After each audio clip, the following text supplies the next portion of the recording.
این آموزگاران دانشکده تکنولوژی و منیجمنت اینواسیونی شهر کلاب بالاپوش‌های سوخته بینایشان را بعد خاموش شدن آتش جمع دارند. سوختار در بینای دانشکده ساعت‌های 3 به 4 صبح سر زده است. این نوار سوختار بینای دانشکده را کاربران فرستاده‌اند.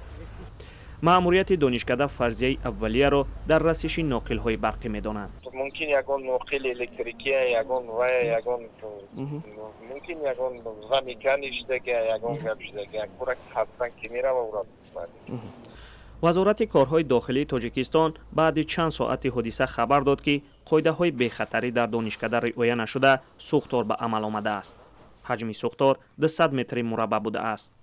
مسئولان خدمات آتش‌نشانی منطقه کلاب گفتند که تحقیق حادثه ادامه دارد و سبب و مقیاس ضرر سوختار معین کرده می شود. بعد سوختار مأموریت دانشکده کسی را اجازه ورود به بنا نمیداد. حتی اکبر نیازی رئیس دانشکده نمیخواست که ما کارمون را ادامه دهیم، ولی بعد پافشاری ها توانستیم وارد دانشکده شویم.